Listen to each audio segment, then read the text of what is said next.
Be ready for the dictation. Transcription number 19. Start.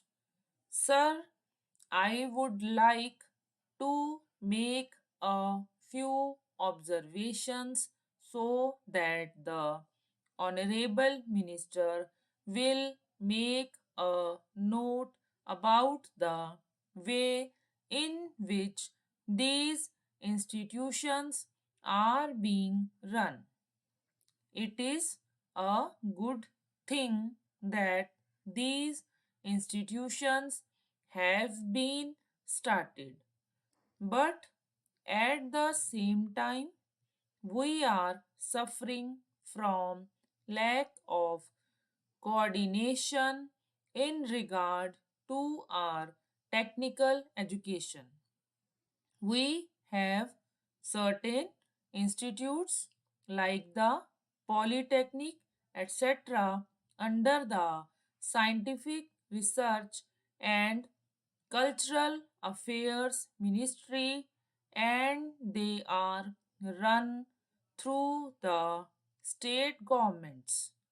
Then there are the engineering colleges under the universities, and thirdly, sir, trade technical education is imparted by the Central Labor Ministry at the state level. In addition to that, the states have certain arrangements of their own for technical education. I feel that there is no effort at coordination, and that leads to a good deal of confusion. Perhaps if there is effort, there are certain difficulties. I hope the Honorable Minister will tell us about that. I would also like to suggest that even in these four institutions, as for some time, the medium of instruction would be English. For emotional integration, an attempt should be made to take a few students from the neighboring region or other regions on a reciprocal basis. Otherwise, these institutes will themselves be developing, as was hinted by the previous speaker, some regional consciousness. There is great difficulty, sir, with regard to technical personnel for teaching, and I am not aware in what way these institutes will be staffed.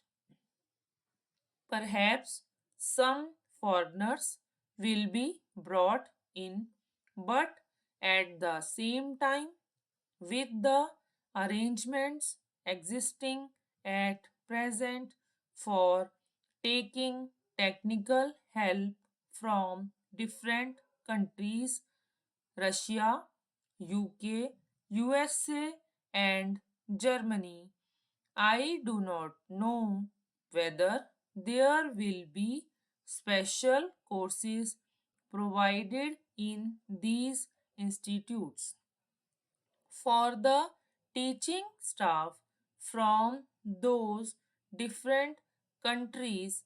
What arrangements there are, one does not know.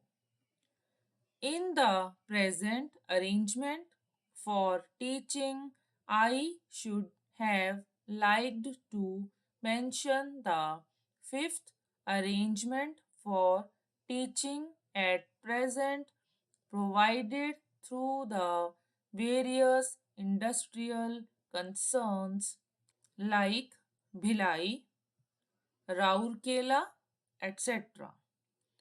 All these big concerns have their big technical schools and they take their students for postgraduate work as also for research work.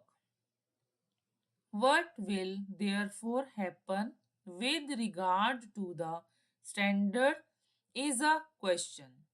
Sir, we are not at all sure in our country about the correct use of terms. I would, for instance, mention here the word polytechnic. They have one school, and even if there is arrangement for starting another subject, no effort is made, and no sooner they feel they should give guarantee of some sort of technical education without proper inquiries with regard to the possibilities for employment and the various mineral resources, etc., and the basic education that should enable the students to enter the polytechnics to have the training where it is available. These polytechnics are started. Similarly, there is some confusion about the use of the word university. We have the Roorkee University for one subject, viz. Engineering. So it seems there is going to be one university for one faculty. We have one music university also in Madhya Pradesh. We are going to start, I am told, perhaps a university only for agriculture. So, if these institutes are there, which term seems to be really the appropriate word in place of these one faculty universities? I think the Honorable Minister should take the initiative in determining what should be the exact connotation of these terms.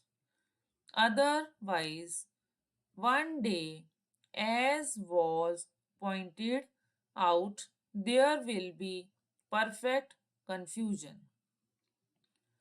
There comes also the question of the recognition of the degree given by these institutes.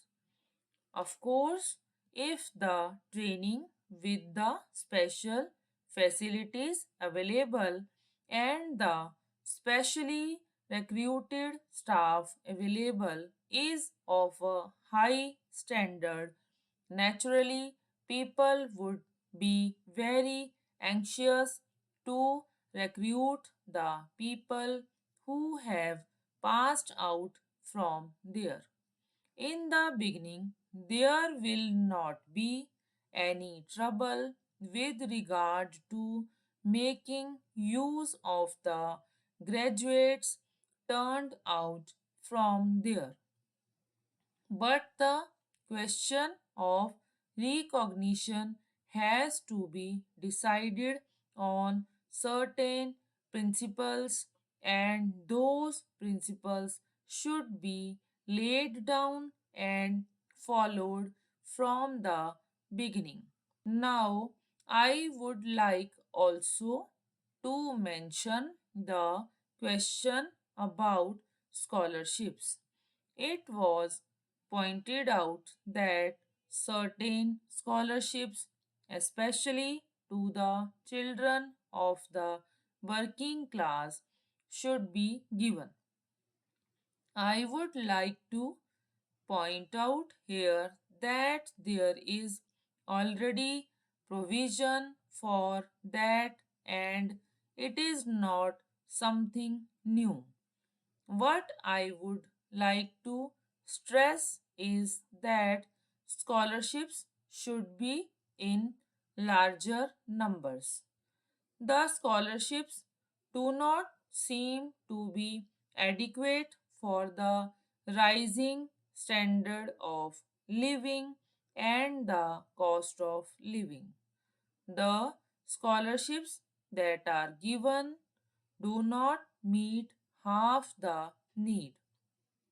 There is yet another matter which the Honorable Minister is the proper person to inquire about, and that is the merit scholarships that are available in different states to students for technical subjects or to other students who pass with very high marks are not given by the states if they read outside the state. Full stop.